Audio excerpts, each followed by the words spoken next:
አሁን አዲስ ቀን የዶት ስትሪም መረጃዎችን ወደ እናንተ የሚያደርስበት ሰዓት ላይ ነው የሚገኘው። ሰለሞን ከበደ ለመረጃዎቹ እዚህ ስቱዲዮ ይገኛል። ሶል እንዴት ቆየ? እንዴት ቆያችሁ?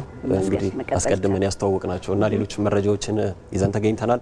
አስቀድመን ያነሳውላችሁ ጉዳዮች መካከል አንዱ የነበረው የኢትዮጵያ የኮፕ 32 አዘጋጅ ሆና ቤሌም ላይ በተደረገው በብራዚል ቤሌም በተደረገው የኮፕ 31 የኮፕ 30 ላይ ጉባኤ ላይ መመረጧ ይታወሳል።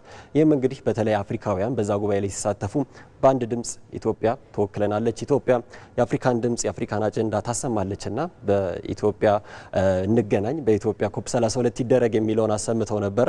ኮፕ 31 ለማድረግ ቱርክና አውስትራሊያ ገብተውበት የነበረውን ፍጥጫ ፉክክርም ተመልክተን ነበርና በጣም ትልቅ ጉባኤ ነው። ኮፕ እስከ 70,000 ሰው የሚገኝበት ዓለማችን በዚህ በአየር ንብረቱ ላይ ያሉትን ትልልቅ አጀንዳዎች የምታሰማበትና ፖሊሲዎች ጭምር የሚቀረጹበት መነሻ ሀሳብ የሚነሳበት ነው።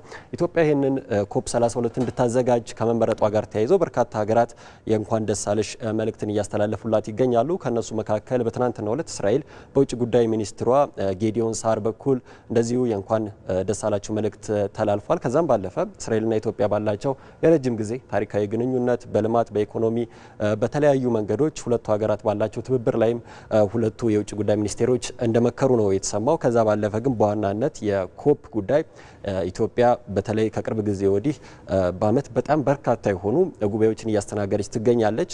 በእርግጥ አዲስ አበባ ላለፉት ረጅም ዓመታት አፄ ኃይለ ሥላሴ ዘመነ መንግስት ጀምሮ የአፍሪካ ህብረት ወይም እንግዲህ ኦኤዩ በጊዜው ኢትዮጵያ ከተመሰረተ ጊዜ ጀምሮ የአፍሪካ የዲፕሎማሲ ማዕከል ሆና ዘልቃለች። እንግዲህ ከዛ ጊዜ ጀምሮ በርካታ ጉባኤዎችን የምታስተናግድ ሀገር ብትሆንም ባለፉት ዓመታት ደግሞ ጥሩ የሚባል ለውጥ እያየን እንገኛለን። ትልልቅ ዓለም አቀፍ ጉባኤዎች እየተስተናገዱ ይገኛሉ። ይህም ለኮፕ ትልቅ መሰረት እንደሚጥል ይገመታል። ከዚህም ባለፈ ከሰሞኑ ጠቅላይ ሚኒስትሩ አቅጣጫ ሰጥተዋል አይደለ? ኮፕ 32 ጉባኤን ከሚያዘጋጀው ኮሚቴ ጋር ምክክር አድርገዋል። የውጭ ጉዳይ ሚኒስትሩ ጌዲዮን ጢሞቴዎስ ደግሞ የኮፕ 32 ኢትዮጵያ የምታዘጋጀው ጉባኤ ፕሬዝዳንት ሆነው ተመርጠዋል። እሳቸው ይህንን ጉዳይ ይመሩታል ማለት ነው። እንግዲህ ከዚህ ጋር ተያይዞ ኢትዮጵያ በሚቀጥሉት 2 ዓመታት በእርግጥ በጥሩ ሂደት ላይ ብትሆንም ብዙ የቤት ስራ ይጠበቅባታል። 70,000 ሰው በአንድ ጉባኤ ማስተናገድ በእርግጥ ትልቅ እንደሆነ ይታወቃል። ከሰሞኑ የአፍሪካ ክላይሜት ሰሚትንም ኢትዮጵያ አስተናግዳ ነበርና ከ20,000 በላይ ሰዎችን ማስተናገድ ችላለች። እንግዲህ ከ2 ከ3 እጥፍ በላይ ሆኖ ኮፕ 32 ደግሞ ከ2 ዓመታት በኋላ ይመጣልና አዲስ አበባ እንግዲህ አሁን ካለችበት አምራ ተውባ ደምቃ ከዚህም ባለፈ ደግሞ የግሉ ሴክተር በተለይ በሆቴል በመሳሰሉት ዘርፎች ይበልጥ ተዘጋጅቶ ይህንን ጉባኤ እንደሚያዘጋጅ ይጠበቃል። ዓለምም ኢትዮጵያን እንኳን ደስ አለሽ የሚለው መልእክቱን እያስተላለፈ ይገኛል። አሁን እንግዲህ ኢትዮጵያ በአረንጓዴ አሻራ ላይ በስፋት እየሰራች ነው የምትገኘው። የአየር ንብረት ለውጥን እንግዲህ ከጠረጴዛ ውይይቶች ባለፈ መሬት ላይ ወርዶ ተጨባጭ የሆኑ ስራዎችን በመስራት ረገድ በአብነት ሊጠቀሱ የሚችሉ ስራዎችን እየሰራች ነው፣ በነጻ ሊባል በሚችል መልኩ። ምክንያቱም ህዝቡ በበጎ ፍቃድ በተለያዩ አካባቢዎች ላይ እነዚህን የልማት ስራዎች እየሰራ ነው። ይሄ ደግሞ መሆኑ በተለይ የውጭ መሪዎች በዚህ ጉባኤ ላይ በኮፕ 32 ላይ ሲመጡ በሪፖርት የሚያዩት ብቻ ሳይሆን በአካል በተግባር ኢትዮጵያ የአረንጓዴ ኢኮኖሚ ግንባታን እየሰራች መሆኑን ይበልጥ የሚያረጋግጥላቸው ይሆናል። የኢትዮጵያ ተሞክሮ በፓቪሊየን ብቻ ከማሳየት ባለፈ በተግባር መሬት ላይ ያለውን ስራ እንዲያዩትም እድል ይሰጣል። በትክክል ኢትዮጵያ ብቻ አይደለም የምትወክለው አይደለ? አፍሪካንም ወክላ ትልቅ ኃላፊነት ነው የተጣለባት። ትልቅ ጉባኤም ነው። በስኬት እንደሚጠናቀቅ ተስፋ እናደርጋለን። ለዛ ግን ሁሉም ደግሞ በየድርሻው የበኩሉን ኃላፊነት ሊወጣ ይገባል። መልእክታችን ሊሆን ይገባል። አፍሪካ እንግዲህ ብዙ ድርሻ የሌላት በዓለም የአየር ንብረት ለውጥ ውስጥ ብዙ ድርሻ የማታበረክት ግን ደግሞ በጣም ተጎጂ ከሆኑት አህጉራት መካከል ነችና ይህንን ድምጿን በደንብ እንደምታሰማ ይጠበቃል። በተለይ ከካሳ ጋር ተያይዞ ኮፕ 1995 አካባቢ ነው በጀርመን በርሊን መደረግ የጀመረው ጉባኤውና ከዛ ጊዜ ጀምሮ በስፋት የሚነሳው ጉዳይ የዚህ የአየር ንብረት ለውጥ ተጎጂ የሆኑ ነገር ግን አየር ንብረት ለውጥ እምብዛም የማያበረክቱ ሀገራት እንዲካሱ በስፋት ሲነሳ ነበር። በቤሌሙም ጉባኤ እንደዚሁ ትልቅ መወያያ ርዕስ ከነበሩ ጉዳዮች መካከል አንዱ ነበርና አፍሪካ በኢትዮጵያ በምታደርገው ጉባኤ ላይ ደግሞ የበለጠ ይህን ድምጿን መካስ እንዳለባት የምታሳይበት ይሆናል። እንደ ኢትዮጵያ ያሉ ሀገራት ደግሞ በተግባር አረንጓዴ አሻራን እያሳዩ ከ17% ወደ 23% ከፍ ብሏል የኢትዮጵያ አረንጓዴ የደን ሽፋንና እንደዚህ በተግባር የተገለጡ ስራዎች ከፓቪሊዮን ወጥተው ብሩክ እንዳልከው በስፋት የሚታዩበት እንደሆነ ይጠበቃል። ወደ ቀጣዩ መረጃችን እንለፍ። የኮሪደር ልማት ስራዎች ኢትዮጵያ በከተሞች በስፋት እየተሰራ ይገኛል። ከነዚህ ከተማዎች መካከል ጎንደር አንዷ ነች። ጎንደር በእርግጥ በቱሪዝሙ ለረጅም ዓመታት በፋሲለደስ ቤተመንግስቶች የአፍሪካ ካሜሎት እያሉ ነው ጭምር የሚጠሯት በጣም እንግዲህ ከ400 ዓመት በላይ ያስቆጠሩ ቤተመንግስቶች የሚገኙባትና በዛም እንግዲህ ብዙ ቱሪስቶች የሚመላለሱባት ከተማ ነች። ነገር ግን በእርግጠኝነት እናንተም በስራ ወደ ጎንደር አምርታችሁ ታውቃላችሁ ብዬ አስባለሁና ወደ ጎንደር ስትሄዱ ጎንደር የምታስቧትና የምትመለከቱት ነገር ለረጅም ጊዜ በጣም የሚያሳዝን ነበር። ከተማዋ በሚገባት ልክ እንደው እንግዶችንም ለመቀበል ያን ያክል የቱሪስት አትራክሽን የቱሪስት መስህብ ኖሯት እንኳን እንደው ለእንግዶች ጥሩ የሚባል መንገድ ጥሩ የሚባል የሚታይ ነገር የሌለበት ከቅርሱ በተጨማሪ ማለት ነውና እንደው በሚገባት ልክ ጎንደር አድጋለች፣ በሚገባት ልክ ጎንደር ተውባለች ለማለት የሚያስደፍር አልነበረም። አሁን ላይ ግን ትናንት ምሽት ላብነት በርካታ ጎንደርን የሚያሳዩ የጎንደርን የኮሪደር ልማት የሚያሳዩ ምስሎች በዚህ መልኩ ሲጋሩ ነበርና እዛ ላይ እንግዲህ ጎንደር ፋሲለደስ ቤተመንግስቶችም ታድሰዋል። በቅርቡ ከተማዋን በዚህ መልክ እየተዋበች ነውና አሁን ላይ ለቱሪስት አንዱ የመንግስት አንዱ አምድ እንደመሆኑ የኢኮኖሚውንም ለማሳደግ ጭምር ማለት ነው ቱሪስት መዳረሻ አካባቢዎች ላይ የተሰሩ ያሉ ልማቶች እንግዲህ የቱሪስት መነቃቃቱንም የሚፈጥሩ እንደሆኑ ማሳያ ነው። ምናልባት እንግዲህ እናንተም ወደ አካባቢው ሄዳችሁ የምታውቁ ከሆነ ለውጡን ታስተውሉታላችሁ ብዬ እገምታለሁና በጎንደር በተለይ ምሽቱን የተጋሩትን ፎቶዎች በርካቶች እያጋሩ እውነትም የሚገባትን ለውጥ እያገኘች ነው ብለዋል። ሜሪ በቅርቡ አቅንተሽ ነበር ወደ ጎንደር? አላቀን ነው እኔ አክቹአሊ ትውልዴም እዛ ነውና በደንብ አውቃታለሁኝ። እድሜ ጠገብና ታሪክ ጠገብ የሆነች ሀገር ነች። በአንድ ወቅት እንግዲህ በዋና ከተማነት ስታገለግል የነበረች ነች። ቀደም ሲል አንተም እንዳልከው ብዙም ግን የታሪኳንና የመጣችበትን ዳራ የማያሳዩ ነገሮች ነበሩ። በተለይ አሁን ላይ እንደ ከተማ እንግዲህ በሀገር አቀፍ ደረጃ ከ70 በላይ ከተሞች ነው እንግዲህ የኮሪደር ልማት ስራ እየተሰራ የሚገኘው። ከዛ መካከል አንዷ ደግሞ ጎንደር ነች።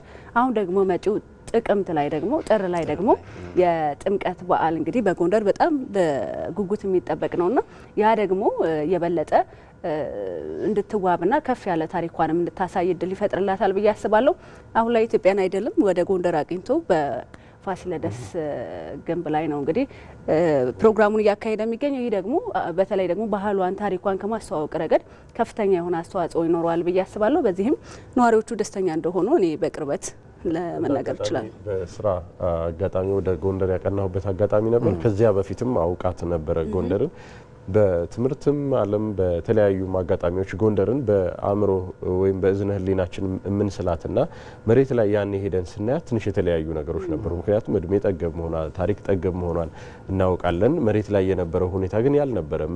ነዋሪዎችንም ስናነጋግር ቅርሶቹ እንዲታደሱ ጎንደር የቀደመ ስልጣኔዋን የሚመስል ነገር ይኖራት ዘንድ ቱሪስቶችም ቆይታቸውን ያራዝሙ ዘንድ አመቺ የሆኑ ነገሮች እንዲኖሩ ያነሱ ነበር። አሁን እንግዲህ ጎንደርን ለሚያት ሰው ሌላ እንደ አዲስ የተወለደች እንደ አዲስ የተሰራች ከተማ ሆና ነው የምንመለከታት። የፋሲል አብያተ መንግስታት በሚገርም ሁኔታ ታድሰዋል። የኮሪደር ልማቱም ለነዋሪው ብቻ ሳይሆን ለቱሪስቱም ተጨማሪ እሴትን ይዘውም የመጡ ናቸውና የተሻሉ ነገሮች እየታዩባት ያለች ነች። ምሳሌ ሊሆኑ የሚችሉ ስራዎች አይተንባታል። በትክክል የኮሪደር ልማት የከተሞችን መልክ እየቀየረ ነው የሚገኘው። እንግዲህ አሁን ላይም በተለያዩ ቦታዎች የተስፋፋ ወደ ገጠሩም ጭምር እየገባ ነው የሚገኘው። ወደ ቀጣዩ መረጃችን ስናልፍ ኢትዮጵያ እንግዲህ በተለያዩ መልኮች አሁን ላይ ጉባኤዎችን እያስተናገደች ትገኛለች። ከሰሞኑ ደግሞ 37ኛው የዓለም የሰራተኞች ኮንፌዴሬሽን ማህበራት ጉባኤ እየተደረገ ነው የሚገኘው። በዚህ ላይ እንግዲህ የዓለም የሰራተኞች ማህበራት ኮንፌዴሬሽን ፕሬዚዳንት የሆኑት ሉክ ትሪያንግል ተገኝተው ነበር። እሳቸው ከኢትዮጵያ ጋር ተያይዞ ትናንትና ያስተላለፉት መልእክት ብዙዎች ሲቀባበሉት ከነበሩ በማህበራዊ ትስስር ገጾች ሲንሸራሸሩ ከነበሩ መረጃዎች መካከል አንዱ ነው። በኢትዮጵያ ያለው እድገት እጅግ አስደማሚ ነው ብለዋል። እንደዚሁም ደግሞ መንግስት በቅርቡ ለመንግስት ሰራተኞች ያደረገውም ጭማሪ እንግዲህ የዓለም የሰራተኞች ኮንፌዴሬሽን ማህበራት የሰራተኞች መብት እንዲከበር ነው በብዛት ጥረት የሚያደርገውና ያንን ጭምር እንደሚያግዝ አንስተዋል። ከዛ ባለፈ በአዲስ አበባ ያለው ለውጥ ኢትዮጵያ በተከታታይ እያገኘች የሚገኘው ኢኮኖሚያዊ ለውጥም እንደዚሁ የሚበረታታ መሆኑን ገልጸዋል። ይህ ጉባኤ በአዲስ አበባ በመሰናዳቱም ምን ያክል ደስታ እንደተሰማቸው ነው ያነሱት እሳቸው ማለት ነው። ነገር ግን በዋናነት የሰራተኞች መብት እንዲከበር ኢትዮጵያ በአፍሪካም እንደዚሁም ደግሞ በዓለምም መሪ መሆን የምትችልበት እድል እንዳለ አንስተዋል። ከሰሞኑ የተተገበሩትንም የሰራተኞች ደሞዝና ጥቅማጥቅም ማሻሻያም እንደዚሁ አድንቀዋል። ወደ ቀጣዩ መረጃችን እናልፋለን። አውስትራሊያ ከሰሞኑ ብዙም እንደው ተጠባቂ ያልሆነ ሕግ አጽድቃ በርካቶች ሲነጋገሩበት ነበረ። አሁን ላይ ህጻናት ወይም ደግሞ ታዳጊዎች ስልክ ከእጃቸው አይጠፋም። በዋናነት ደግሞ ስልካቸው ላይ ከሚጠቀሟቸው ጉዳዮች መካከል የማህበራዊ ትስስር ገጾችን ነው በስፋት የሚጠቀሙባቸው። ከዚህ ጋር ተያይዞ ያው ማህበራዊ ትስስር ገጾች ላይ በርካታ መረጃዎች ይተላለፋሉና ህጻናት ሊያያቸው የማይገቡ ጉዳዮችን ሊመለከቱ ይችላሉ። እንደዚሁም ደግሞ በህጻንነት አምሯቸው በተለያዩ ጉዳዮች ላይ ተጽዕኖ ሊያድርባቸው ይችላል የሚሉ ነገሮች ይነሳሉ። ነገር ግን ከሰሞኑ አውስትራሊያ ከ16 ዓመት በታች ላሉ ህጻናት በሙሉ ማህበራዊ ትስስር ገጾችን እንዳይጠቀሙ የሚል ህግን አጽድቃለች። ይህን ተከትሎ እንግዲህ ከ5.8 ሚሊዮን በላይ አውስትራሊያውያን አዳጊዎች ይህንን አይጠቀሙ ማለት ነው። ይህ ጉዳይ ምናልባት ለአውስትራሊያ መልካም የሚባል ህግን አጽድቀው ሊሆን ይችላል። ነገር ግን ለማህበራዊ ትስስር ገጽ ካምፓኒዎች ደግሞ ከፍተኛ ኪሳራን የሚያስከትል ጭምር ነውና እንግዲህ ጫና ሊያሳድሩባቸው ይችላሉ ተብሏል እነሱ። ነገር ግን የአውስትራሊያ ኮሚኒኬሽን ሚኒስቴር እነዚህ ጫናዎች አይገድቡንም፣ ቢያንስ ለሚቀጥሉት 2 ዓመታት ይህ እግድ የሚቆይ ይሆናል፣ ከዛ በኋላ ደግሞ ያለውን ለውጥ እንገመግማለን ብለዋል። ለዚህ መነሻ የሆኑ የተለያዩ ጉዳዮችንም ነው እሳቸው ያነሱት። በተለይ ህጻናት በሚደርስባቸው ጫና በዚህ በማህበራዊ ትስስር ገጾች ላይ ራሳቸውን እስከ ማጥፋት ጭምር የደረሱበት ነውና አውስትራሊያ በየትኛውም ጫና ህጎን አትቀይርም፣ በሚቀጥሉት 2 ዓመታት ግን እንገመግማለን ብለዋል። ይህንን ጉዳይ ቢቢሲ ይዞት ወጥቶ በርካቶችም ሲቀባበሉት ነበር። በማህበራዊ ትስስር ገጾች ላይ በስፋት ሲዘዋወሩ የነበሩ መረጃዎች ይህን ይመስላሉ። ሰለሞን ለመረጃዎች እናመሰግናለን።